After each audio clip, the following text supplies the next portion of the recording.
I'm Josellie Rios from Funimation, and this is One Piece at a Time. I'm your host and a social media producer.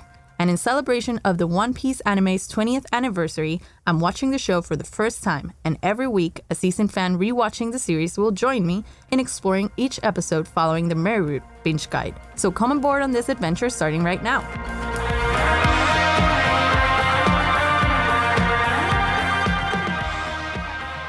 Welcome back, everybody. Today we have a new host added to our rotation. Welcome, Aaron. Thank you very much. Excited to be here. Been on One Piece for a minute now, but glad I can finally hop in on the podcast. Yes. Tell us a little bit about what you do here at Funimation. Sure. I'm one of the brand managers here. So I manage One Piece as a whole.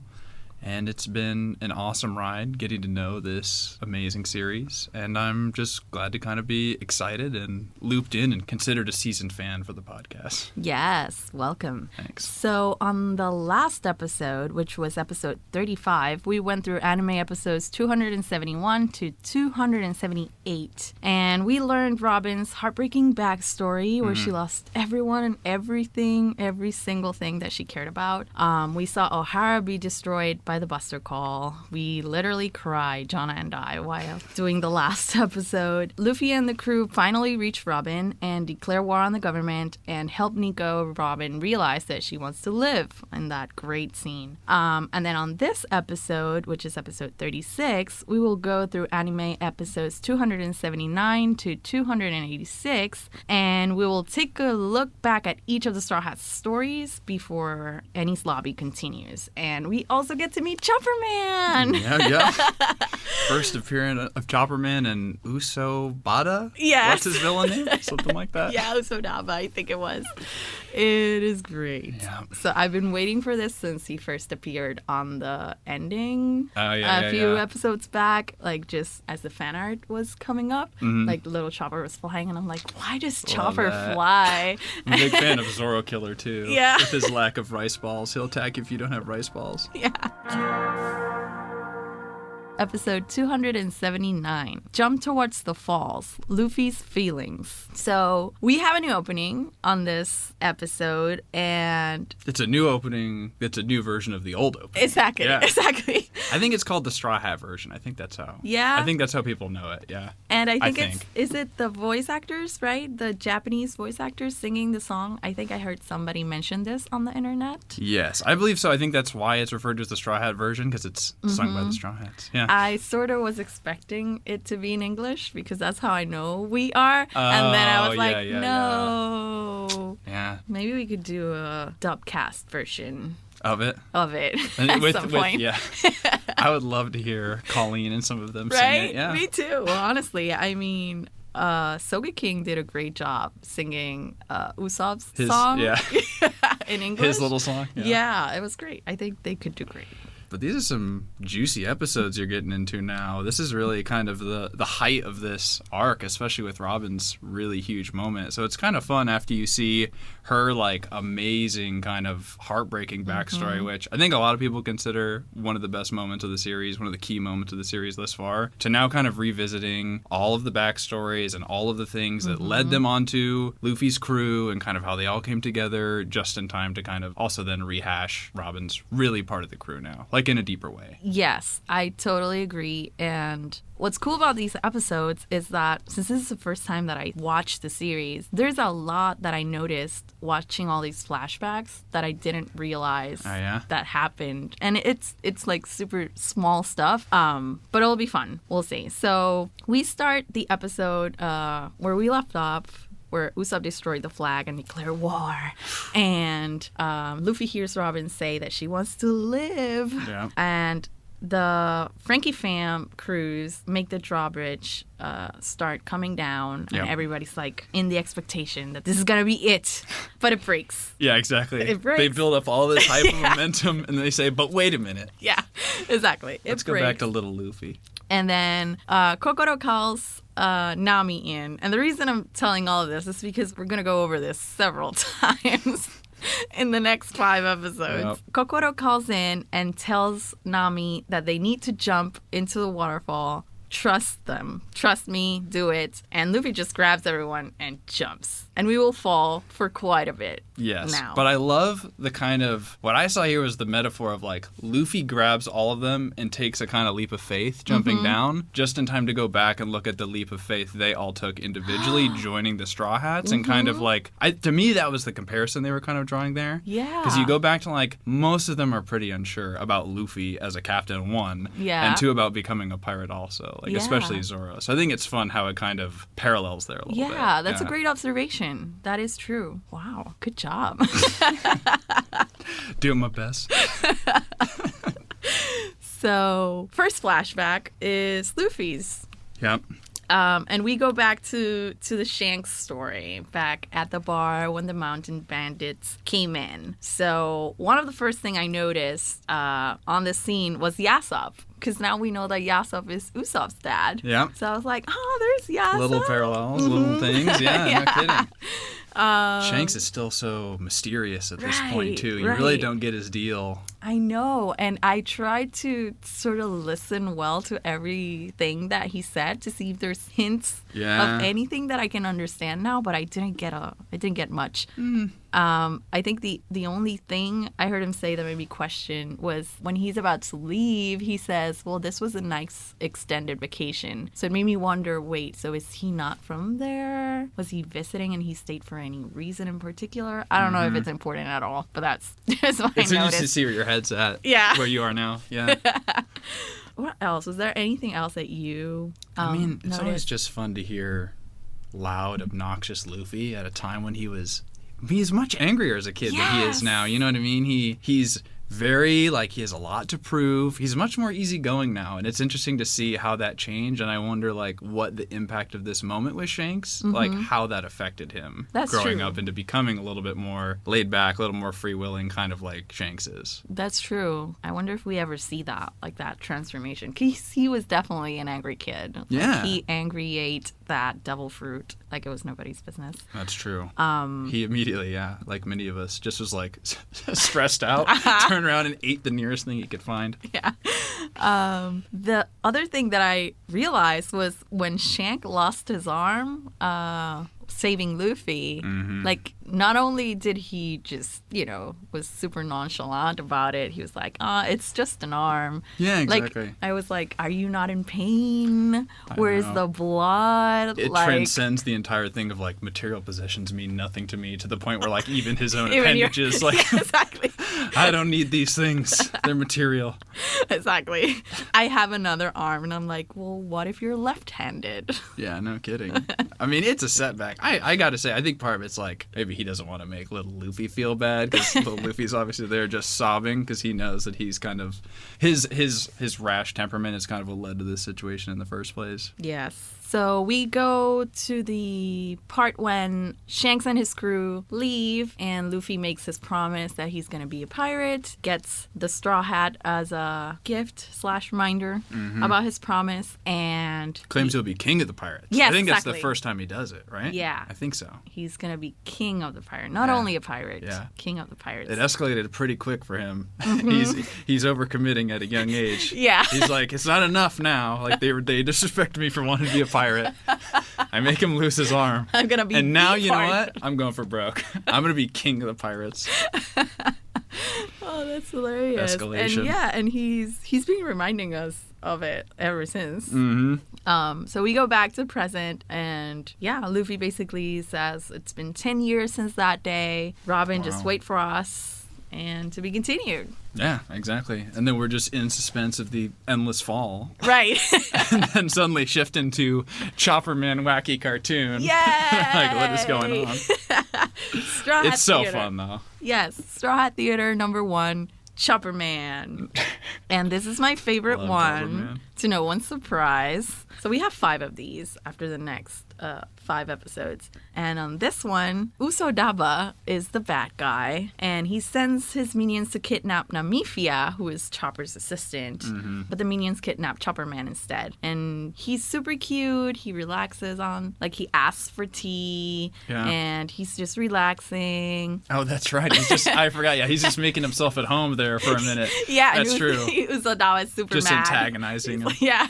He's like, you can't do that. I wonder why they chose Usopp to be the villain for this little goofy thing. You know what I mean? You'd think it'd be somebody like a little crankier, like Zoro or Sanji, who are always kind of like a little more, just kind of like, you know what I mean, adversarial in their temperament. Yeah, maybe because Usopp's like the silliest. Yeah, it true. Would make Usopp and Chopper are kind of the two biggest goofballs. Yeah. I guess besides Luffy, who makes his appearance as some type of, you know what I mean, weapon. Mecha suit for Chopper Man. What's his name is Luffy Bomber. Yeah, that's right. Yeah, so Chopper looks out the window and sees Luffy Bomber, and he's like, can I take him out for a spin? And Luffy Bomber's like, yeah, sure thing. And Usopp is super mad, like, don't make friends with my secret weapon. Like, what are you doing? But yeah, this secret weapons trait is that he does what he feels like. That's his superpower.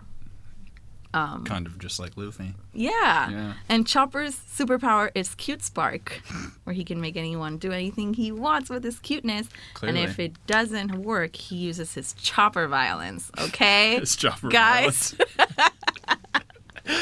I love it. Which clearly all he's needing is Cute Spark this episode, because he has fully walked into the lair of his enemy and is just doing whatever he wants. Kicking his feet up, sitting in his chair. Yeah. Using his weapons. Mm-hmm. And then he uses Luffy Bomber and basically destroys the other monsters before, and we meet them as they fly away. Yeah. Who are, briefly. Zoro is the rice monster, right? Yeah, Zoro Killer, the rice ball man, or whatever he is. And then Robin is the flower monster, and Sanji was the naughty monster, was it? I don't remember. Yeah, no, naughty monster. Yeah, it was something like that. Naughty something. So they just fly away. Yeah. Yeah, Chopperman returns home, and the next time he wants to go out with Luffy Bomber, he realizes Mafia sold him for jewels, of course. Yep. And that's the end of this precious, tiny episode. The end of Straw Hat Theater. For now. For now. Episode 280, The Ways of Men, Zoro's Techniques, Usopp's Dream. So we go from the silly, lighthearted Straw Hat Theater back into the emotional backstories of these characters. And like I said, our parallel of their kind of like initial leap of faith of taking a chance of Luffy and becoming a pirate after we see them in rice ball forms, mecha forms, etc. So love that juxtaposition. And it starts out just back with Zoro kind of strung up on his little cross when he's kind of the captive of Axam Morgan, and Luffy coming up and trying to recruit him, and trying to say, you know, I mean, I'll let you go, but you got to join my crew. And at this point, Zoro's fully not feeling it. You know what I mean? He's the pirate killer. He's the pirate hunter at this point. So yes, when this part started, I immediately noticed that Zoro was thinking about Kuina, and at this point, this was the second episode. Yeah. I didn't know who Kuina was, so totally it didn't make context. sense to me at all. Yeah. So when I saw that flashback, I was like, oh, so, you know, he's tied there. He doesn't know what's going to happen to me. But to him, not to me. Mm-hmm. You don't know what's going to happen to you either on this emotional thrill ride. And I was like, oh, of course, he would be thinking of her as, you know, he doesn't know what's going to happen with his future. And then Luffy comes along and basically blackmails him into his crew. He's like, well, I can leave you here to die, or you can, like, you can come along. You can come with me, or you if can I get sacrifice your sword. all of your values in life mission up to this point. Right. It's kind of on you, you know. But I was super surprised because I think I mentioned this, and I'm not sure, I would have to go back to our first podcast episode. But I was like, because he's saying it in such a nice way where you think that he's actually helping Zoro. And I'm like, well, you're not really helping him that much. Like, you're not giving him the choice of just helping him. This is a case of, like, I think some people don't give Luffy the credit he deserves. Like, yeah, he's kind of a Dumbo and he's a little bit absent-minded sometimes, but, like, he's got angles. You know what I mean? He goes into this stuff intention. He knows what he wants out of it, and he's definitely working Zoro in a way. Like, even when the situation seemingly goes bad, as, like, kind of the fight with Axan Morgan commences, like, Luffy's still kind of working his angle on how he's going to get Zoro onto his crew because he's already made his mind up about it. Then we also see Kobe, who's super tiny. Yeah, little Kobe. Yeah. Kobe. And Helmeppo, too.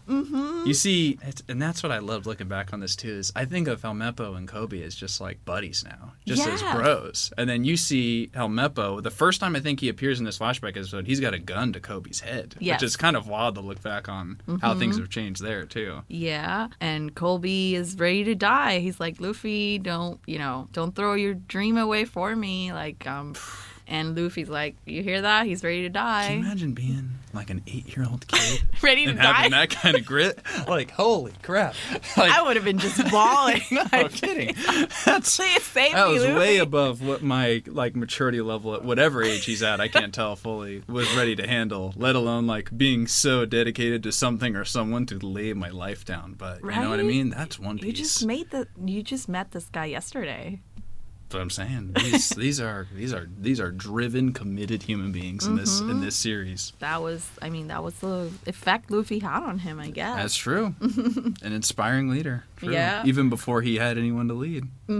What else do we see? This is the first time we see that Luffy's bulletproof too. Yes, which was scary looking back, but it's kind of cool to know now when he charges in so confidently and just like bounces them all back at everybody. Yeah. At the end of this, Zoro basically joins the crew after Luffy. Yeah. He saves Luffy, and he says that he's only willing to join the crew to satisfy his own ambition of becoming the world's greatest swordsman. So like you see later when when they first cross the Grand Line, like they all kind of have different goals and stuff like that, and we're kind of rehashing those things as they come together for common goals for each other. They're still building each other up by helping each other reach these goals, and I think, like Luffy says, something along the lines of like, the king of the pirates would only have the best by him. So of course you should be. If you're my first mate, of course you should be the best swordsman in the world. Right. That's true. They're building each other up.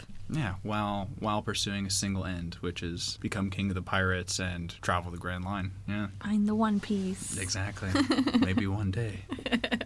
So then we go to Usopp's flashback. Mm-hmm. And we begin when the Straw Hats decide to help Usopp with this whole Captain Kuro situation, which is a super emotional moment because Usopp's feeling that they are helping him because they pity him. Mm-hmm. And they are like, no, like, we're helping you because you're honorable. Like, you're... And it's the right thing to do. Mm-hmm, it's the right thing to do. So, yeah, they solve that whole situation. We see Django again. Who's so funny. He was my favorite character of that little story. Really? Yeah. Interesting. Because he was so goofy. He just hypnotized people and himself. I mean, yeah. Huh, that's interesting. I feel like when I look back at the show, I kind of glaze over this moment, and I just remember kind of like the absurdity of like the Meow Meow brothers and like, I don't know, the whole cat theme itself. And I feel like this is at a point in the series where I was still kind of like trying to grasp like what is going on in this show too. Yes. And this arc was just like, it is just so, after like kind of the intense kind of drama of like of Zoro's kind of backstory, like going like there's emotion here for sure. Don't get me wrong, but like it kind of reminds you like of the kind of beauty and the goofiness of One Piece, and that like even when it takes itself seriously, it doesn't always take itself seriously. Yeah. And I love that element of it, is that it's always still fun. You know what I mean? Yes. Even when you're kind of trudging through your emotions, it's always still fun. Yes. You will laugh no matter if you have literally just cried.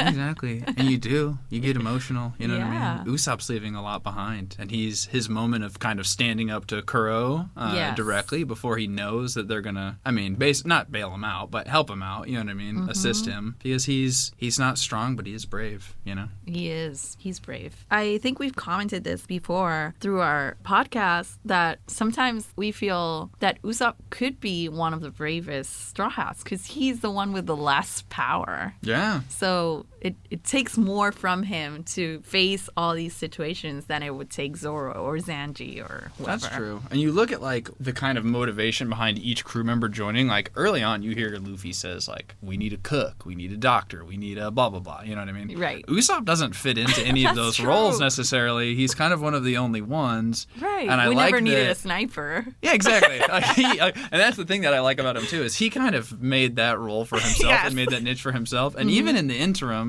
he's kind of the shipwright too. He tries to keep the ship working and everything, and he loves the Mary, obviously, because as we learn from this part, it comes from his dear friend Kaya, which is why it's so dear to him. So Yes, and especially with what's happening to the Mary. Well, we don't know what's happened. Last we saw, she was just thrown down to God knows where from Frankie's shop by Kaku. So we just had that whole emotional arc about the Mary and Usopp not wanting to give up on her. And then we see their first meeting. Exactly. Reaffirming why it means so much to him. I know. It always comes full circle. I love it. Yes, it does. So back to the present, we're falling again. Luffy catches everybody and throws everybody down the waterfall. To be continued. But first, Straw Hat Theater. Here we go again. Yep.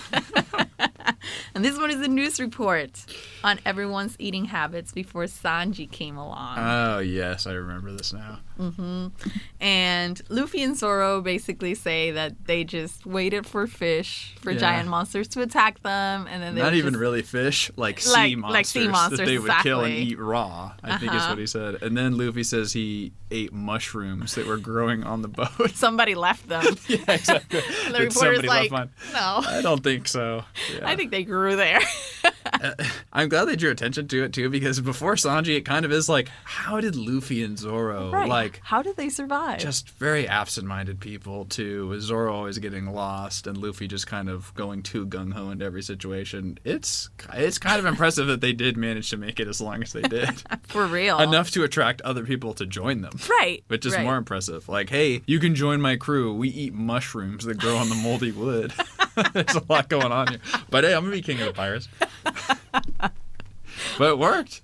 It worked. Nami hopped on, and then Usopp hopped on technically by that point, too. And I guess... by the time they had a ship, they already had 3 secured crew members. Which granted, Nami half secured. Exactly. Yeah, she was never, fully in it, but Zoro was. Yeah. But also Zoro, exactly, like we said, Then they interview Nami, and she tells them how they basically owe her their lives because she was able to provide some real sustenance. And Usopp provided spices once he joined the crew. And then Sanji came along. And to me, this part was super funny because the news reporter presented him as the cook that keeps his kitchen clean and his thoughts dirty.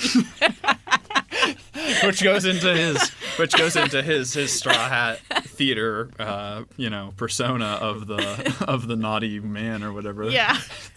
Where his actions are clean, but his thoughts are naughty. Jeez. Yeah, and the report ends with, I think the interviewer actually tastes Sanji's cooking. Yeah, but then I don't remember exactly what it is. It's something along the line of, words fail me or something. It's like whatever his catchphrase is, and all the Straw Hats like, you're not a very good reporter. That's where it ends. On home video, One Piece episode of East Blue as well as episode of Skypiea are now up for pre-order. Episode of East Blue comes out September 24th, dubbed for the first time, with an exclusive 20th anniversary documentary featuring the English cast and the Funimation crew. Episode of Skypiea is coming out November 28th, dubbed also for the first time with exclusive dub outtakes. Get them both at Funimation.com/shop for your collection.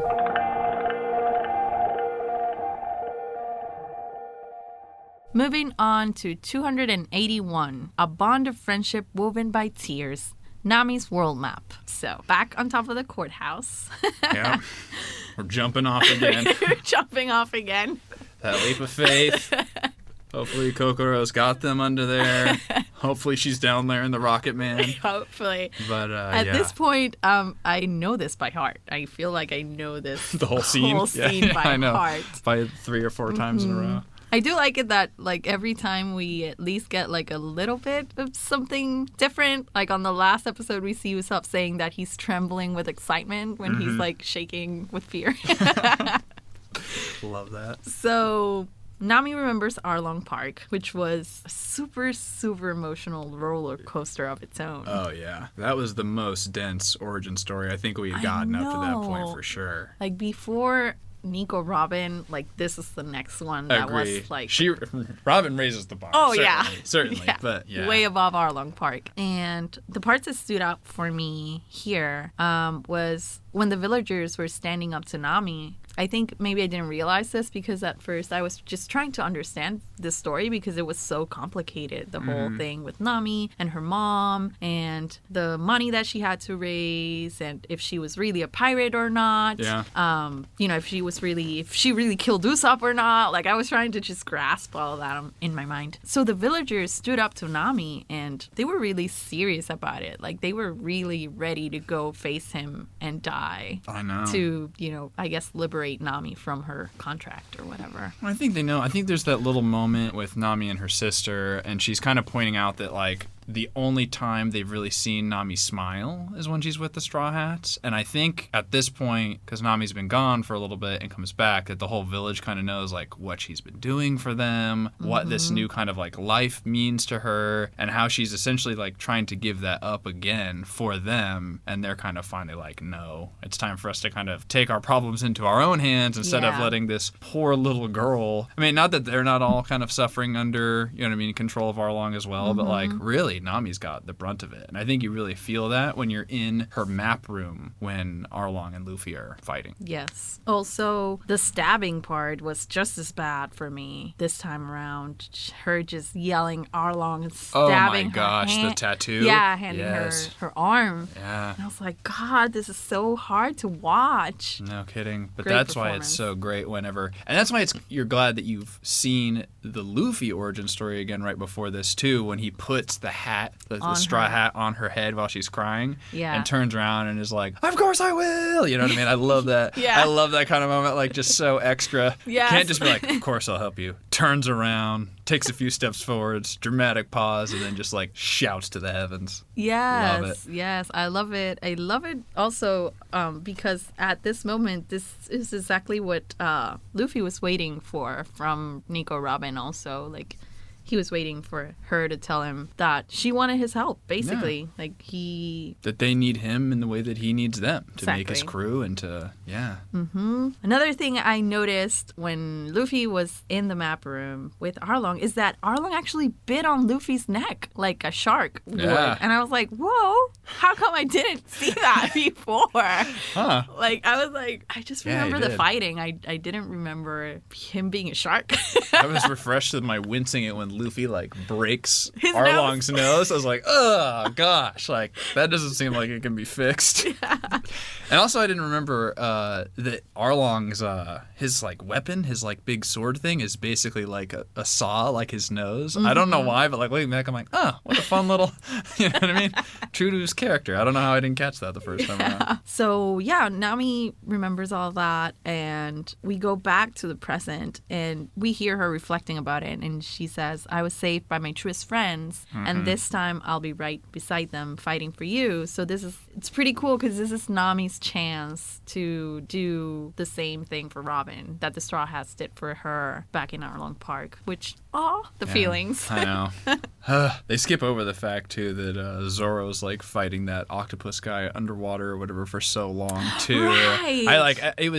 They didn't show a lot of this stuff, but it was just, like, making me refresh back. Also, like, this is, like, when Usopp gets his, like, kind of first victory. Yes. Like, he beats that fishman with by himself. With the ketchup thing. Yes, exactly. Ketchup trick. Like, his just, you know what I mean? His kind of just, like, wit, you know what I mean? At this point, like, Nami's smart, too, for sure, but it's, like, the strategic mind and the kind of, like, problem-solving mind of Usopp kind of comes through here. And it's kind of fun, even though they didn't show that in the flashback, because it really is more focused on, like, I just think after the map room, like, Luffy he breaks the nose, he gum battle axes him into the ground and collapses the whole thing. But during all that stuff, it was totally sending me back to everything else that was going on at this time, and how, like, I feel like the four of them really were more solidified and close after this. Yes. Specifically. Yes, I feel this was, like, their first big battle together, too, right? Yeah, I mean, so. I mean, Kuro, for sure, in the little Usopp backstory, definitely. But, like, I just feel like this kind of made them firmer and stronger, because there was no new crew member being introduced. It was really about the four that exist kind of, like, ironing out and affirming to each other that they're there for one another. which is nice. And I think sets this backstory apart a little bit from some of the other ones too. Definitely. So Nami basically says, believe in Luffy and he'll be sure to answer you just like he did for her. And he does it. He does it. Yeah. And they fall down that waterfall again. And then another Straw Hat Theater. Yay! This time, the Straw Hats are New Jersey moms, I guess. Housewives? Yes, they're all middle-aged women.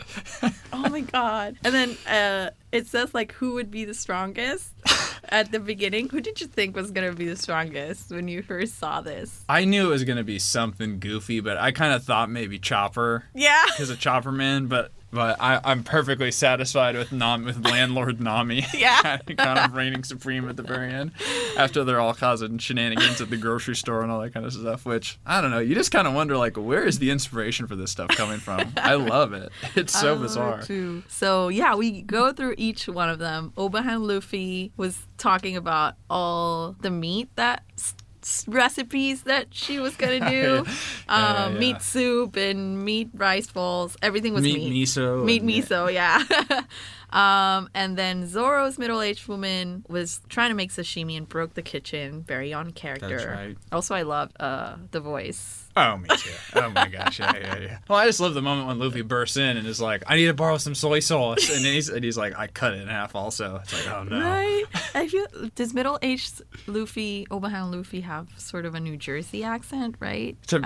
I thought they all sounded a little bit New Jersey, honestly. Yeah. Like I'm not from New Jersey. I can't lay claim to like really knowing that accent. But to me, I was like, okay, New Jersey or maybe like Staten Island moms. Yeah. That's what we're doing here. Definitely. And then I love that Obahan Chopper was basically your grandma on Costco samples. Yeah. Like, that's what my grandma does when she goes to Costco. Sorry, Grandma. She just hits all of the samples. And he took like his own little rice bowl to eat with all the meat. Brought his own rice. That's right, for the sample. Yeah. Jeez. Getting a full lunch out of it. Mm-hmm. And then Sanjita is a granny pervert, which I didn't really understand how that works. But it doesn't matter. It doesn't matter. It doesn't. And then Namijima and Obahan Usopp, who came to see Robino to tell her all the gossip about the other ones. And I feel that's very in character too. And I really like that Robino was eco-conscious. Like she was telling them how they should separate their trash. That's right. I'm just impressed that you keep up with all the Straw Hat Theater names. Oh like all the name variations. There's so many every time. There are. I'm impressed. You're keeping track of it. Buttoned up. And then at the end, it turns out, like you said, Landlord Nami is the strongest. She reigns supreme at the end of the day. Yeah, and they were afraid of encountering her, so that makes sense. Sure. That's where it ends. Episode 282, Parting Builds a Man's Character, Sanji and Chopper. And now we dive back into more backstories. We're back with Sanji when he was a kid, and he's with the old man that trained him and taught him everything, that lost his leg for him and kind of essentially ruined his chances at being a pirate in order to protect Sanji. Which, pretty reminiscent of another pirate, Shanks, losing an appendage for That's true. a young man who is then encouraged and inspired to go on to do better things afterwards. That's true. And they look so skinny. Oh my gosh, that scene when they're on the rock or whatever. Yeah. It's just so sad. It's I'm hard to glad that watch. we didn't go a lot into that whole bit, when they had to count the days and go through the food But it's fun to remember that like them being that skinny and being so afraid of where their next meal is going to come from kind of drives them in their care and their passion for cooking too. And it's fun to kind of have a refresher on that. That's true.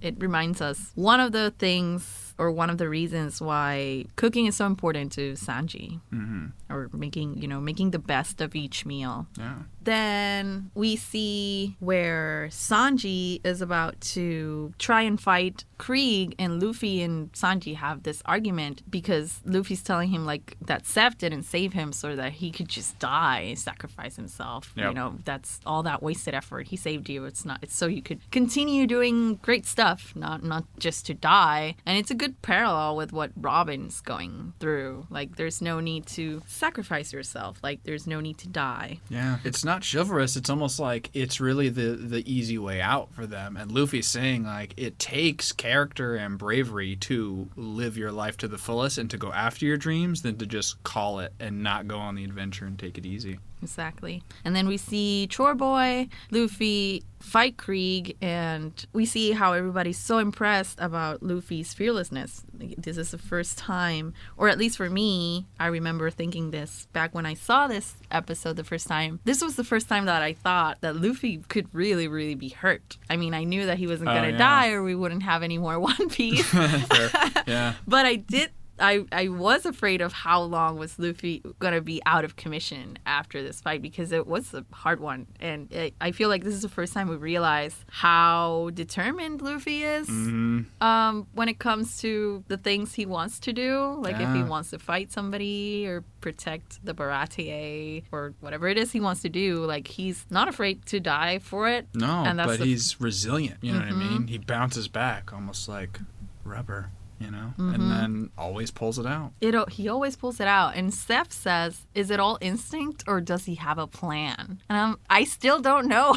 That's what I was trying to say earlier, too. Is like, I think he goes in with, like for instance, with Zoro. You know what I mean? Like what I was saying for his backstory. He goes in with a plan. He has an angle he's working, but he's still an improv artist. You know what I mean? Like, he knows where he's starting, he knows where he's ending, and then he's just going to figure it out along the way by being the best person he can be and by being resilient and flexible like rubber. Yes. And then we see Sanji's goodbye when he joins the crew after all this is over. And he says goodbye to Seth and thanks him in the most emotional way. Yeah, for all after he trying did. to front like he's not going to get emotional. Yeah, exactly. I was going to say about this backstory, they spend more time, it feels like, on the latter half, the goodbye portion, and like what that's like for Sanji than they really do in the like initial conflict of Krieg and fighting and the argument with Luffy and stuff like that. It seems like they spend more time on the goodbyes and how hard it is for Sanji to leave all the people he knows. Yes, and I feel like this is the last time I saw him be so emotional, like so much raw emotion there, other than with ladies. True, he's pretty walls up. Pretty walls up. So then we move on to Chopper's flashback. Oh my god, this one was a hard one for me. Maybe because it was Chopper. Is Chopper your fave so far? Yeah. Is that where we're at? I mean, Chopper's my favorite just because he's so cute. Like, Nico Robin is my favorite Straw Hat because she's awesome. Same. Robin's my favorite. Yes? Yeah, fully. Good job. Yeah, it's probably Robin and Frankie. I love Robin. Yeah. Maybe I just don't know Frankie enough yet. We do this thing where we rank the Straw Hats. Love. You know, as, you know, because some of them have more important roles on some episodes and do some things. Oh, you rank them like per episode? Yeah, per week. Like we do like, well, at this point right now, this is my ranking of the Straw Hats. So a couple of weeks ago when Sogeking pulled off taking Robin out of the sea train, although she went back, I ranked him first because, I mean, he made that plan. Oh, no kidding. And he executed that plan. Not to mention he follows up with burning down the world government flag. I know. I mean, Sogeking's on fire. I know. You know what I mean? So, but right now, Nico's my favorite, but Chopper is also my favorite because he's so cute. You gotta love Chopper. Oh It's my true. God, You gotta love him. His little hat, his blue nose. I love him. I love him and Usopp together too. Yeah, their pairing is just is everything. Because they're so silly. Chopper's super supportive of like Usopp's silliness. Yes, and that's one of the best Luffy moments too. Is when it's the three of them, just like they're all the three like silly people, like kind of keeping things fun and alive. Yeah. Like, it's good to take those moments. You know? It's definitely great. So Chopper reflects on how he knew what it was like to be alone. Mm-hmm. And then we go through different scenes of his backstory. And to me, the one where he finds the mushroom to cure the doctor, but it's not really. Yeah, he was pranked. Yeah. Pranked at Chopper. Oh, but he went through so much trouble to get it. Oh, so much. He was like beaten up by his former reindeer buddies. Yeah. Well, not really buddies, but still. Yeah. And I mean, in his mind, it's like you think of what the doctor went through to save him, and he's like, bare minimum, all he's doing is repaying the favor, so it's worth it. Mm-hmm. And that's why it's so sad when at the end of it all, not only is it not work, but he just turns around and leaves, essentially. And I think that's why him parting is so much harder for him, I think, and why he initially says no than even it was for anyone besides Sanji. And I think that's what kind of bonds these two backstories is it was the hardest goodbyes, I think, out of everybody. I mean, Usopp for sure. But, like, Usopp had an interest in traveling and becoming a pirate and stuff like that, whereas, like, Sanji and Chopper, it wasn't really on the radar. And I think it's a fun thing that kind of connects them, the two of them, who don't normally have a lot of screen time together, interaction together, to be bonded a little bit. That's true. We also see the part when he's getting bullied by some of the bad guys. I don't remember their names of the crew. Wapples? Yeah, Wapples' crew. Oh, yeah. Wobble, and he answers them saying, like, I know I'm a monster and I don't have any friends, but he doesn't care. And I'm like, and then Luffy comes out and he says, I'll be your friend, Chopper. Right? Luffy's like, that's not true. I'm your friend. Yep. And even at the end, after Luffy fights like they fight and they beat these guys up and everything's resolved, still Chopper doesn't want to join the crew because he thinks that he can't be their friend or a pirate because he's not human. He's a monster. And he says, I have a blue nose. I know. As if that's the really strange thing. Doesn't matter. He looks, as is said many times later throughout the series, he looks more like a raccoon dog than like a reindeer. But he's fixated on the blue nose is the thing that stands out. Yeah. We also see Vivi, who I miss still a lot. Yeah. Vivi was a temporary crew member still. That's true. I miss Alabasta. That was such a fun arc. I know, it was great. And then at the end, we see Kureha launch the Doctor's creation that basically made the big mountain into a giant sakura tree. Yeah. And Chopper sees it And and all just the petals, falls, yeah. and all the petals fall, and it's beautiful. So great. It is great. And that's the end, I think, of Chopper's little backstory. Until we pop back to Straw Hat Theater. Straw Hat Theater! And here we go. More in the spirit of, like I said, the New Jersey or New York accent kind of thing. We now have Italian mob versions of Luffy, Zoro, and Sanji, whose names I have not kept track of. The Italian versions of their names. I have. As mob bosses. They are Don Lufione, Sorosio, and Sanjino. Oh, Sanjino. I love it. And the other Straw Hats are basically their assassins. But it's just a bloodbath. Yeah, they all just end up killing each other. It's Usotoya, Chopalino, Namimore, and Robino.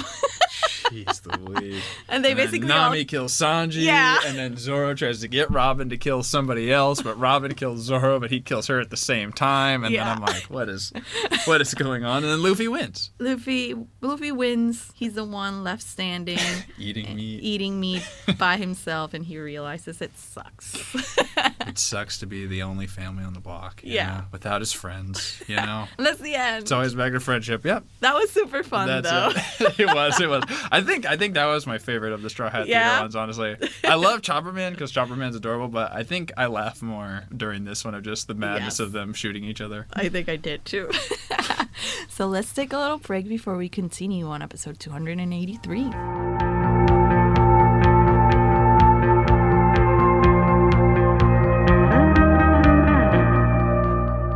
Welcome back, everybody. We are now on episode 283. Everything is for her friends. Robin in the darkness. And we're back at the roof, everybody. But this is the last time. This is the last time we jump. I promise.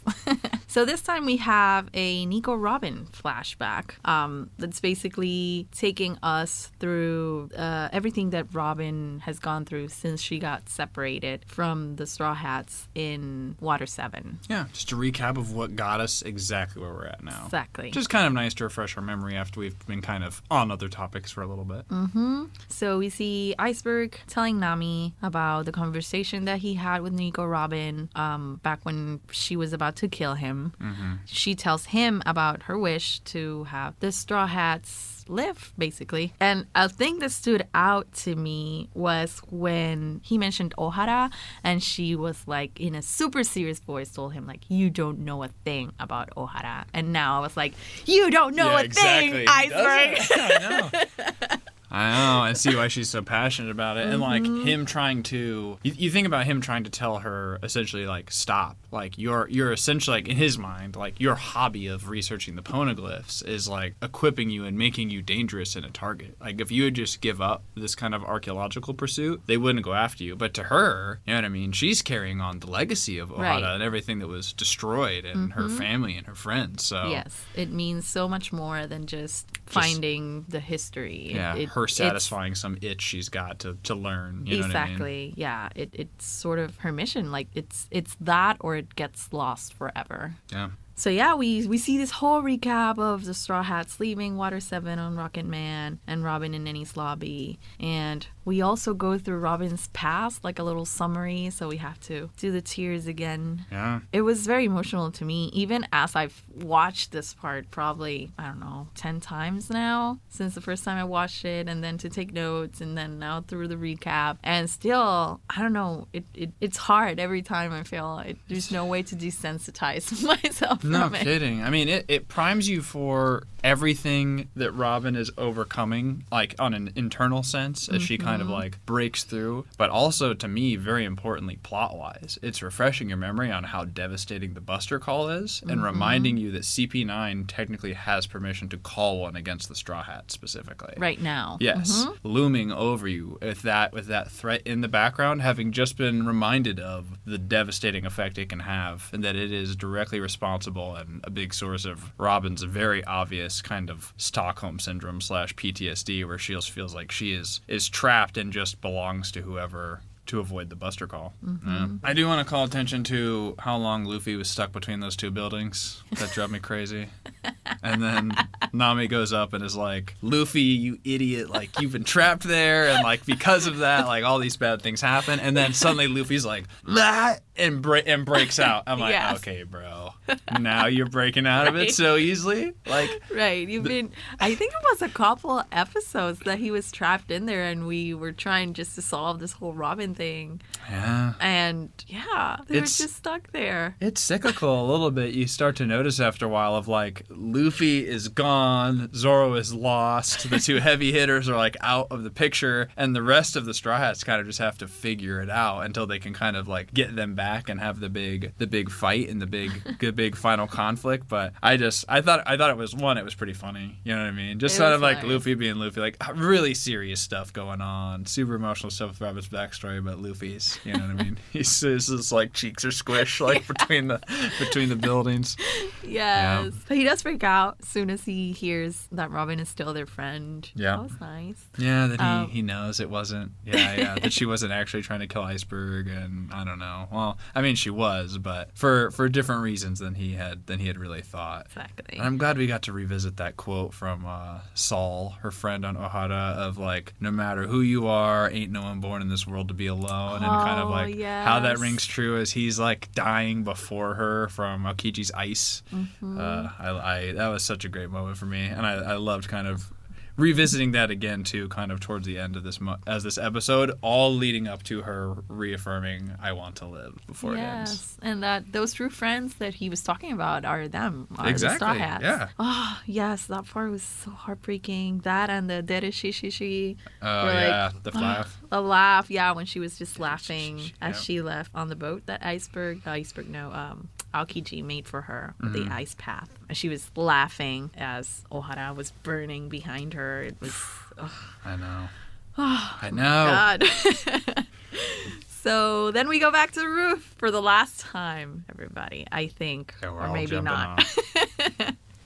But this time we see the sea train fly overhead. That's true. Actually, you know what? It's actually not the last time. No. It isn't, because in the next episode we see how Frankie also ends up. That's true. Jumping / falling down onto the train. That's right. Okay. It isn't the last time. I think we've said that twice now. Oops. Sorry. That's the One piece at a time, episode 36, you know what I mean? The jump. That's it. The jump? Or just every episode is really the jump. That's all that matters. That's going to be called, the jump. Yeah. So, yeah, they all jump. To be continued, but not before we have our last Straw Hat Theater monster time. And this one was very funny because they're all monsters. I'm ready for. I'm like, again, like I'm all like emotional. I'm in it. You know what I mean? And then the Straw Hat Theater just like pulls the rug out from under my feet. And I'm like, oh my gosh. But I keep forgetting that these are happening. But at least you get a few laughs, you know, after all these emotions. That's true. It's a relief. It's a relief. It is. Yeah. So we meet Medusa, who is Robin as the Medusa, Usopp Centaur, the Luffy Dragon, the Choppakin, which is Chopper as a Kraken, and Nami the Mermaid, Sanji the Kappa, which was hilarious. Yes, I did like that one. And Minotaur Cow Zoro. And basically, they're all fighting about this treasure that they're looking for. And once Medusa comes in, they tell her the only reason we want this treasure is to help replace, I think, some earrings or something that she lost. And so they wanted her to be happy again, and that's why they were trying to look for this treasure. And she cries tears of joy, and her glasses fall off, and she turns everybody into stone. And that's the end. such a bizarre ending. I agree with you. I had the same note of that. I love the look of Sanji as a Kappa, the best out of everything. I know, right? I mean, if anybody was gonna be a Kappa, I guess it was gonna be Sanji. Why not? You know? Why not?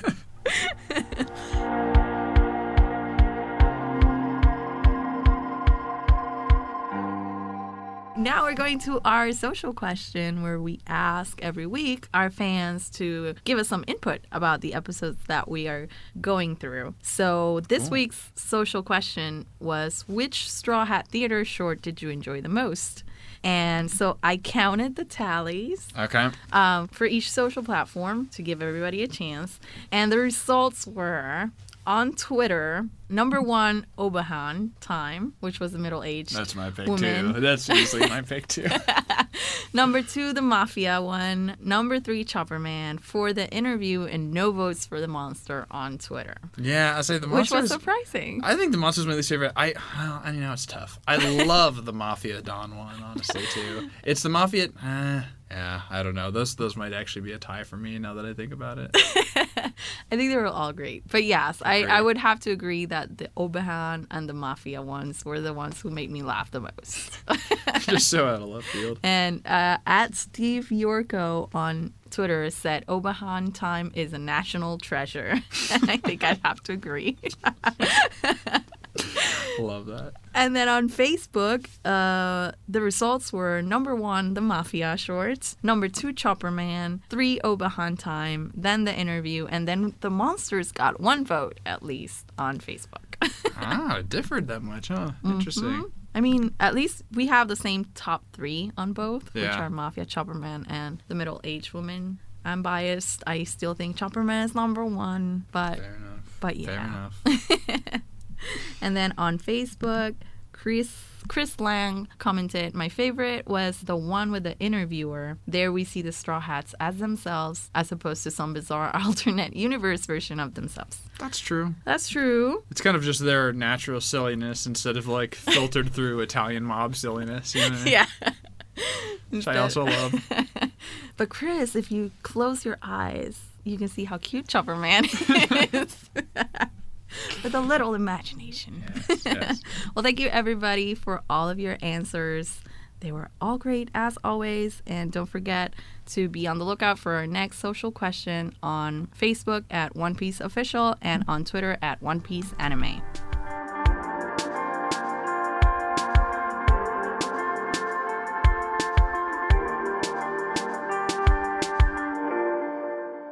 Episode 284. I'm not going to hand over the blueprints. Frankie's decision. This takes us back to Frankie for the first time a little bit, which I was happy with because I loved him through this arc. I love the introduction of his character. I kind of love the just kind of chaotic element he adds in through his weird cyberkinetic organism powers, you know what I mean?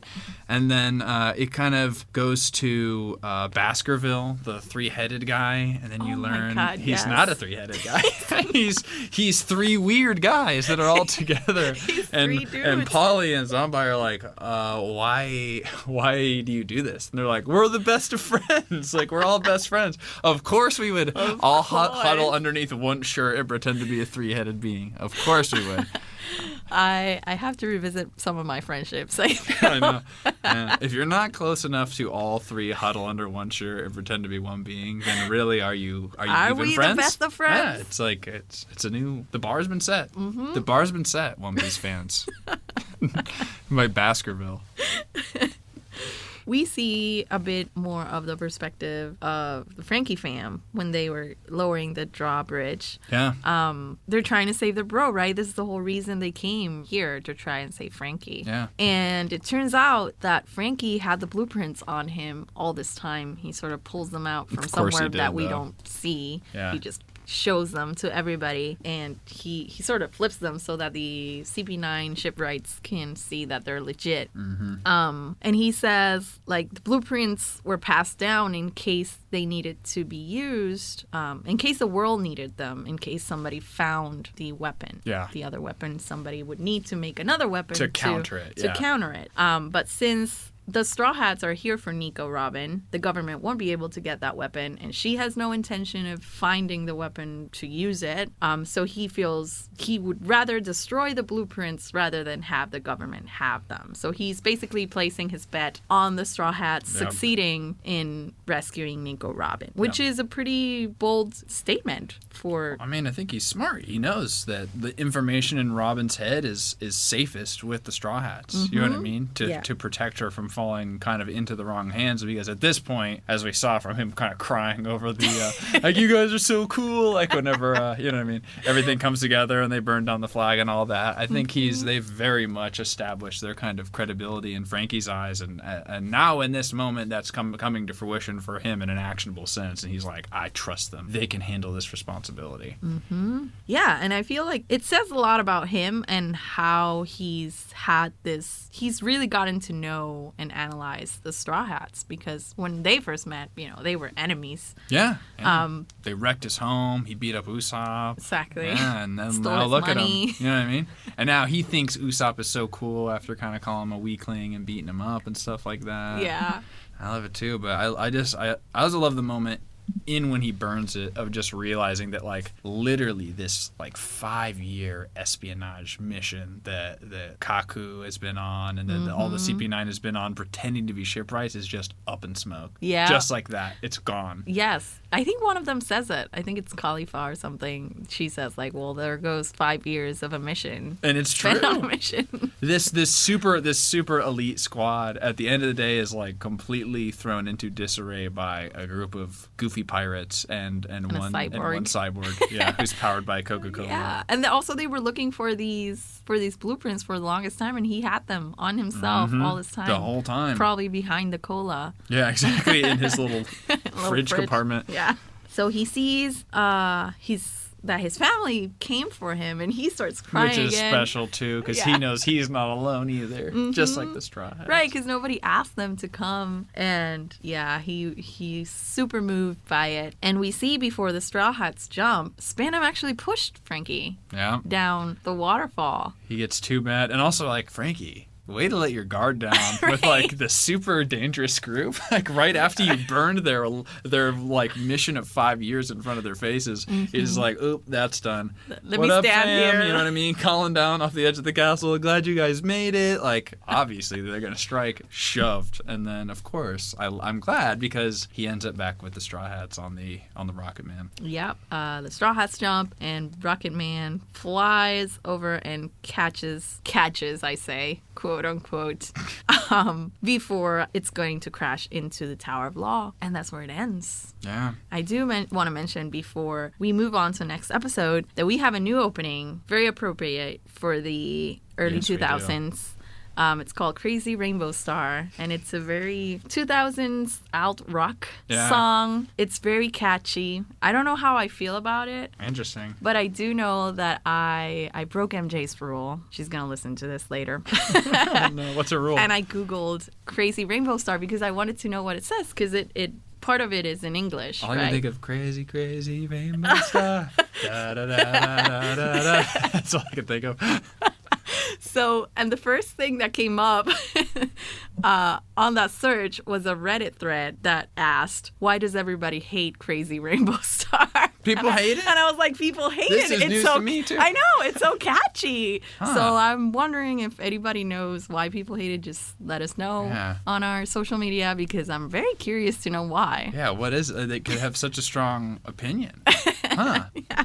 I don't know. I think We Are will always be my most favorite. Mine Just too. my heart of hearts, but I love the second OP too. I forget the name of it right now, but I love it as well. And The second one? Yes, but then it was also at the time too. If you're for those watching the dub, it was in English also. And the first few OPs in the dub were in English. And I just remember just like fully like over the course of watching so many episodes with it, just like learning all the words and kind of bopping along with it every single time. And I don't know if any two to me have left an impact as much as the first two so far, but we'll see. I know I like another one. I don't remember the name either, but it's the one that says something along the lines of the light that I've been searching for everywhere.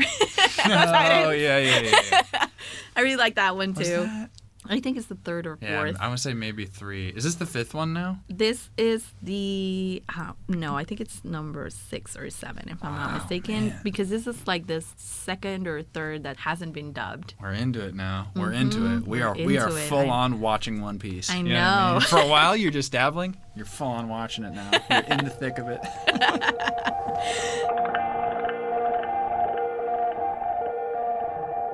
And don't forget, you can watch all One Piece anime episodes on Funimation.com/One Piece or the Funimation Now app, and check out our blog at funny.to/One Piece podcast for all the info on pinch routes, maps, and more.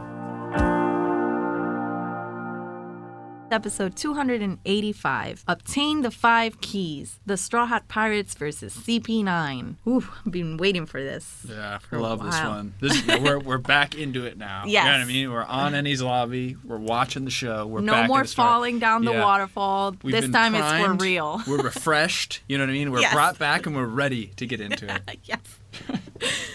So this one starts with Rocket Man crashing into a tower after everybody sort of falls on top of it. They're holding on for dear life. Yep. And they crash into a tower. I don't know how, but they survive. Everybody's okay. Even Kokoro and Chimney. Well, I think Frankie's got to kind of pull them from the rubble too. Yeah. Luckily, they're okay. Yeah, he thinks they might be dead even. He's like, oh my God, are you okay? Please this old wake up. woman just fully risked the life of this child. I know, and she's drunk too. Bunny, cat, rabbit, dog. Yes, the cat that looks Like a rabbit. and walks like a rabbit. Animals are fluid in One Piece. That's what they are. Most definitely. And we'll see that right now. True. So we go back to, they're here, and Spandam's like, oh my God, they're here. So he's freaking out. Yeah. Because all this time he's been counting on how secure Enies Lobby is. And He's had the upper hand. yeah. So he's been hearing about this attack, supposed attack, and he's like, everything will be fine. Everything will be fine. And at first it's like, well, they stormed the gates, and now they're here. They're beating up like 5,000 men. And then the plans get burned. And then, yeah, exactly. And now they jump, they use Rocketman, and now they're here. Like, they're right, like 2 stories below you. So he's really freaking out now. And Robin's not willingly submitting to him anymore. She Right. wants to live, you know? So he's like, what's the elephant's name? I don't remember his name. Funkfried. Funkfried. Funkfried, yeah. So he's like, where's Funkfried? And the elephant comes running. and turns into a sword. Into a sword. And I'm like, whoa, wait, what? This is important to note, too. I think we may eventually learn, but how did a sword eat a devil fruit? I don't know. He gets into this explanation of how his sword ate a devil fruit. Because we were talking before this. Yeah. And I thought, because it's been a minute since I've watched these episodes before I rewatched before the podcast here. And I thought the elephant ate the fruit to become a sword. Right. Like it was the sword fruit, but it is not. It is the elephant fruit, elephant fruit, and it was a sword who ate it. So it was a sword who ate it. How? I don't know. I've been asking this question since that dog in Alabasta who was a gun that ate a dog fruit, and he's the baseball bazooka. Yeah, wow. No kidding. And I'm like, how did the gun eat the fruit? How did the sword eat the fruit? I don't get it, but hey, it's One Piece. We'll come back to it too, but I want to ask you more about your thoughts on the devil fruits, but I want to get further into some of the other devil fruit powers we're about to see here first.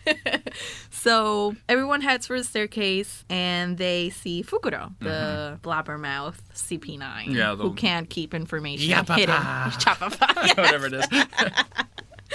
So he shows them a key and tells them that Robin has the sea prism handcuffs on, and without the key, they won't be able to ever get them off. So each of the 5 CP9s that are protecting the tower have one key on them, and any one of these keys can be the key. So they need to. I love this. I know, right? It's so satisfying to me. It feels like a D&D campaign, like at times like this, where it's like, all right, 6 bad guys. Each one's got a key. You got to fight amongst them and kind of figure out which one's got it. So, but at the same time, send Luffy ahead. He's got to go stop him. Like I love exactly. I love the dynamic of this just overall encounter. So they sent Luffy ahead to stop Lucci and Robin from getting to the gates of justice. Who's with Spondum still goes with them, and he just sends everybody else out to stop the Straw Hats. Exactly. Correct? Okay. Yeah, they sent Luffy after Lucci and Robin and Spandam, because Spandam kept Lucci to protect himself, right? He wasn't gonna He's got Spandam. nothing besides an elephant sword. That's all he's got. You know what I mean? Exactly. And yeah, going back to your point of this. The 5, people that they have to beat now. I feel like we did this sort of before in Skypiea when they had to beat the priests. Yeah. And, there were like each trial that they had to go through, and each... It's like one big Dungeons & Dragons campaign. Each island is like another little portion, and there's the mini bosses and the big boss, and they use all of their collective abilities. I love it. I love it. For real. So, while that is happening, Chimney and Gonbei fall down a secret passage. That's right. Yeah. And this part is super funny. I don't know. Chimney is very strange. Correct. She's just singing a song about being in a secret passage, and she's like, candle lit, cobwebs, all the things that you usually find on a secret passage. Creepy. And she comes out in the stairs where they're taking Robin. So that's the last we see of that, but I'm thinking she'll somehow help find Robin with that. That's usually what happens. Inadvertently, in some way. And then I think we cut from there to... I'm trying to think of if something happens before we see Frankie in the kitchen trying to kind of like refuel on some cola before he kind of goes out, and then he runs into Fukuro. No, I think the only thing we see before that is just Luffy lost in the stairs. Like there's a lot of stairs that take you through the same... You're right, that's right. the same and then he eventually makes it basically back up to where they kind of started, right? Yeah. So this whole time Luffy's retracing his steps in a way. Yeah, and he's like, well, I guess I just have to head to the gates of justice, which makes me a little bit afraid, because is he just gonna go over everything and try to make it there himself? I don't know what Luffy's gonna try to do. Luffy's gonna blaze his own trail. Right. Every time I try to predict what Luffy or I try to think I know what Luffy's gonna do. You're applying too much logic to a non-macho character. He's the chaotic good. Yeah. So yeah, we see Frankie looking for the kitchen to get a refill because, we know he's powered by soda. But Fukuro finds him first, so apparently he's going to have to face him first. And also we see Nami. Yeah, who runs into Kumadori. And I'm super surprised at this point because I'm like, wait, you sent Nami on her own? Yeah, I agree. Not the smartest move against CP9, certainly. Luckily, things kind of work out as Kumadori's just kind of like... I don't know what he's doing. He's just he's just doing Japanese theater. Yeah, exactly. While he fights, which is an advantage. It's something Nami can take advantage of, definitely. And that's when you see her kind of like, will you just give me the key kind of thing? You know what I mean? Like, maybe that's the next episode. Maybe, I think so. I love that. But yeah, I do love that part. Yeah, we're kind of just getting to touch on all of the CP9 members meeting up with like each Straw Hat kind of going, and then you run into Soga King, who stumbles across Jabra, who I think is asleep. Yes. Yeah. He's napping in a garden, and his key is right there. Yes, out in plain sight. Yeah. I know. Perfect for Soga King. Perfect. And then Sanji got Khalifa, which I am super worried about because it's Sanji. Yeah, and there you have this sexy woman, serving with tea. a mesh top and looking very dominatrix, and I'm like, this is gonna be a problem. I know that. No kidding. And then Zoro got Kaku. Which Kaku seems like, besides Rob Lucci, like Kaku to me thus far has seemed like the most kind of like intimidating and kind of like most unknown out of all of them. Yes. Like we see him have that big moment in Water 7 where he's kind of like running through the city and jumps off that big thing, and you can tell he's kind of like fearless and confident and like kind of one of the like head kind of guys of this CP9 thing, and I think that's good that he kind of matches up with Zoro, who's also one of the heavier hitters from the Straw Hats. That's true. And then I think Kaku says something to Zoro, I don't remember what, he's not wasting time or something to fight, and Zoro answers in the most Zoro way, because he asks him something about his swords, and he's like, yeah, they've been thirsty for the taste of blood. And I'm like, Zoro, what? Wow. Yeah. Don't cut your feet on that edge, right. Ladies and gentlemen. Right. And to be continued.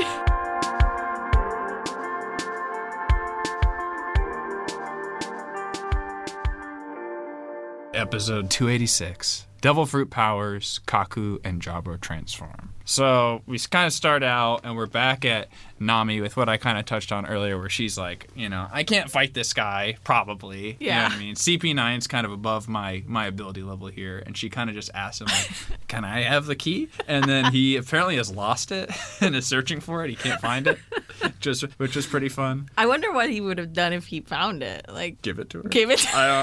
It's very unclear. It's very unclear. That whole interaction, easily the most bizarre out of like all of the CP9 one-off with the pirates, with the Straw Hat Pirates. Agreed. Oh my gosh. And then we see Sanji with Khalifa, and she brings out tea, and he's showing her the proper way to make it. He's a snob. The water's too cold. He's got to show her how to do it right. Yep, he's got to mansplain that. Hashtag Sanji mansplains. He does everything, and he explains why the leaves need time to, give out all the aromas that help you with the flavor. I don't know. But you know what? Maybe she retains this lesson, and maybe she does make better tea from now on. Because Sanji's kind of a pro. Next time she's going to impress all, the next time she hosts. When she entertains. Yeah. This is where Luffy decides that he's just going to head to the gates of justice. And I think this is the last we see of Luffy on this episode. So I know Luffy's going to get into some shenanigans next. So we'll see. And this is the best part now. Kaku versus Zoro. Oh yes, this is the coolest kind of matchup of it too. And I think at this point too, like I can't remember exactly, but Zoro fully, wholeheartedly believes that Kaku has Robin's key. I think at this point, yes, I believe he says something along those lines, and that's why he's kind of. And also he finds out that Kaku is the best swordsman of CP9 too, and it's just on multiple levels. I feel like Zoro is just like personally excited now and committed to doing this fight. Yes. And he fights with 4 swords, including his 2 kicks that slash. Yeah, his 2 swords. Yeah, his 4 sword style. Of course, he's got 1 more than Zoro. I'm like, yeah, figures. So they have this intense duel, and it seems pretty evenly matched at first. It does. They're trading blows. They're trading blows. Kaku's able to sort of shoot his Tempest kicks, super fast, but Zoro's able to just counter all of them with his swords, and Kaku spins around around. It's like very high energy fight right now. And then suddenly we see Kaku's new power because he had eaten a devil fruit on the last stretch of episodes that we did, but we haven't seen what this power that this awful tasting fruit has given him. So he starts to transform, but before we see what it is, we go back to Sniper King, and he's super impressed by the garden. He's like admiring the garden. He's like, oh my god, how did they get this all in here? It looks like the outside. And then he's like gonna try and sneak up because he's asleep, and then he gets stung by a bee. Yeah, tiptoeing. He's stung by a bee. He doesn't wake up, and it's like a chicken, I think, like a chicken that comes out and then just makes like a little evil face. Yeah. And he thinks he's about to, make his rooster sound, but he chirps. Yep, he chirps and wakes Jabra up, who just then, I think, decks Soka King right in the face. Mm-hmm. And then we see, again, another Zoan-type devil fruit transformation as Jabra turns into a wolf. Yes. Which, objectively, way cooler than a giraffe. Way cooler than a giraffe that we see. Than Kaku's. He's gonna be Kaku. I do like how these devil fruit have models. Mm-hmm. Like Jabra's is the duck fruit model wolf, and I'm like, wow. So there's not only duck fruit and that's it. Like there's different models of it, which makes sense. That's what I asked. Like, what is kind of your thought, or like, what do you kind of notice about the variety of the devil fruit so far? Because you think about what you've seen. You've seen animal transformations, also animals transforming into people, animals transforming into swords, guns transforming into animals, etc. You know what I mean? Yeah. And then also like Luffy can stretch. Like you've seen a fair amount of variety. And I'm just kind of like powers, and then there's some like element powers like the lightning or the fire from like Ace. Yeah. I don't know what to say. Like I every time we talk about devil fruit, I just think they have these meetings probably where they're like, okay guys, I have the next 5 devil fruits. Listen out. Come on. Bear with me a little bit here. Hear me out. And then they deck them out. I mean, I feel like with every devil fruit power, I would have never seen it coming. Except like the fire and lightning. Those were like, okay, I see how that can be a thing. Typical fire. Anime powers. Yeah, exactly. Lightning. Okay. Yeah. But like the first time when they said it was the gum fruit that Luffy ate, I was like, how is that even a thing? How is that power cool? How is that, Well, his is kind of like unique from most of the other ones we've seen at this point too, because like you said, it's either like typical anime power or like CP9. It's interesting to me that they all are animal transformations, and we've been exposed to similar stuff with Chopper, obviously, but at this point, Chopper's the only other devil fruit user besides Luffy and Robin, which Robin's also extremely different, extremely out there that are on the crew. So I mean, I feel like at least Robin's power is super cool because there's so many applications to it. Also Luffy's. Like Luffy knows how to make the most out of his power. But I mean, the thing with devil fruits that always blows my mind is the fact that you don't know what it is until you eat it. Yeah. So you can eat this fruit and end up with a power like Kaku's. or you're stuck as a giraffe. Yeah. Right. And he's clearly insecure about it. Oh my god, yeah. So we see, does Kaku fall from the roof when he transforms? Is that how we see him? I think. No, who falls? I think it's Jabra and Soga King fall onto Zoro and Kaku. Exactly. Yeah. And then we see that his fruit was the ox fruit model giraffe. And when he tried to transform into like this giraffe man, like Jabra did with his wolf man, he messed up and he basically turned into a full-blown giraffe. Which, not convenient to fight, honestly. No kidding. Big cumbersome neck. Oh, now you got to realize, too, it puts you in the situation where it's like, Soga King cannot handle Jabra. You know what I mean? He is outmatched. And now, Zoro is stuck with 2 of them. Yes. 2 really strong people by himself, essentially. Because Soga King is like, you know what I mean? He can't go blow for blow with these CP9 guys. Oh my god, I laughed so hard by the end of this episode because Jabra falls into the room and he sees Kaku and he just starts making fun of him. Like he just can't stop laughing about his power. And Kaku's, like you said, he's like really self-conscious about it. And I mean, that sucks. If you went through the trouble of eating this fruit that tastes bad, horrible. and you lose your ability to swim. You can't swim now. Which is tough when you live on the sea. And now you're a giraffe. And that's your power. And that's your big cool power-up, your big moment. It's like, look at my 7-foot neck. That's what you got. I think before we had talked about the powers we had seen so far, and I would take most powers before this one, definitely, of the ones we've seen. Certainly. Even Appy's just talking to animals, I'll take that. Yeah, and that's true. I'll take that. Cool one. I think I'd probably go for Ace or Robin's probably at this point. I mean, just fire powers is just cool. You know what I mean? Yeah, if I could choose, Ace's power would be great. Robin's definitely. I mean, Luffy's is pretty phenomenal as well. I know a couple of people who would like Alvida's power, slick fruit that made you all skinny. Yeah. I mean, that'd be useful for not going to the gym. That's true. That's true. What else? I mean, there's so many. I know there's so much variety, and like you're only gonna just see more and more and more in variety too. Do we ever know if there's a limited quantity of devil fruits, or do they just keep discovering new fruits? I don't think it's necessarily confirmed one way or another. You learn a little bit more about the devil fruit later, but there's a fair amount of mystery for. I mean, I think it up makes sense. until the present. I'm really. Sure, like there's fruits that we don't know about in some deep hidden jungle somewhere in the real world too. Mm-hmm. So you'll learn more. You will. You'll see. And even I don't know. No, I'm not gonna give anything away. I'm not. Dang it. You've got fun stuff coming up. This is Enies Lobby Water 7 has been my favorite arc of the whole show so far. Yeah. And some of the stuff coming up is really big parts of the reason why. On top of introduction to Frankie, introduction to Robin, there's some cool stuff coming. Yes. So. I do have to say it has been one of my favorites, along with Alabasta. I feel those have been the ones I've enjoyed the most, definitely. Yeah. I mean, Alabasta with Crocodile, he was just such a great villain, and that's what really, and I was having Vivi as a character, and just kind of seeing the Straw Hats in such a strange kind of desert environment, I think was a lot of fun. Yeah. But just Crocodile as a villain really made Alabasta for me. He was so much more intriguing. You need Spondum, who's just kind of the crappy, just little stooge kind of guy. Yeah. But seeing a big kind of legit charismatic leader, boss style person like Crocodile was very fun. Yes.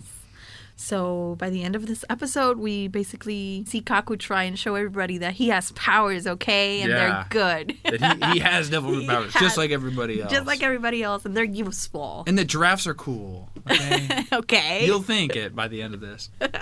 And he basically does this tornado attack and slices through the whole building. Yeah. And that's where it ends, so we don't know if this building is even going to survive the next episode. I don't know. We'll see. As far as predictions, I know Luffy's gonna get in trouble because he has decided to go straight to the gates of justice, and there's no clear path, so he's gonna make it as he does. And we're gonna lose him for a bit, and I don't know. Once we get all the keys, then that's going to be our new problem. That's my prediction. my question for you to prompt a prediction is, we've now seen a lot of what CP9 can do, for the most part excluding Lucci. That's true. What do you kind of think maybe is Lucci's deal? I don't know. We saw him transform way back when, but we haven't seen the extent of his powers. And when this Chapapa dude made the assessment of CP9, he was supposed to be the most powerful one, right? And the one that Spondum chose to come with him to protect him. Exactly. Yeah. So, I don't know. I don't know what his deal is. Mm-hmm. I just know that his pigeon is very funny and has a little coat. I do love his pigeon. What's the pigeon's name? I don't know. I know that I can't remember now. I can't remember either. Oh, well, forgive us. Do you think he's going to have the showdown with Luffy? Is he going to be Big Boss? Maybe. I can't wait. See. You will see. We'll see. So we hope you enjoyed this One Piece at a Time episode. Don't forget to check out the Funimation blog at funny.to/OnePiecePodcast, which will be updated constantly with the binge routes and everything you need to know. Also, head to our shop at funimation.com/shop and add One Piece home video to your collection. And for all things One Piece, follow us on Facebook at One Piece Official and Twitter at One Piece Anime. And we want to thank all the people that make this podcast happen, the creator of One Piece, Oda Sensei, Toei Animation, the audio engineers, and of course everyone joining us on this journey. All you Straw Hats out there listening. Also, please rate this podcast wherever you're listening to it and share it with other One Piece Nakamas. The next One Piece at a Time is going to cover anime episodes 287 through 294, so be sure to watch on Funimation now, subbed or dubbed, and be ready, because we've got a lot coming up as we get closer to the end of Enies Lobby. Yes. See ya, everybody.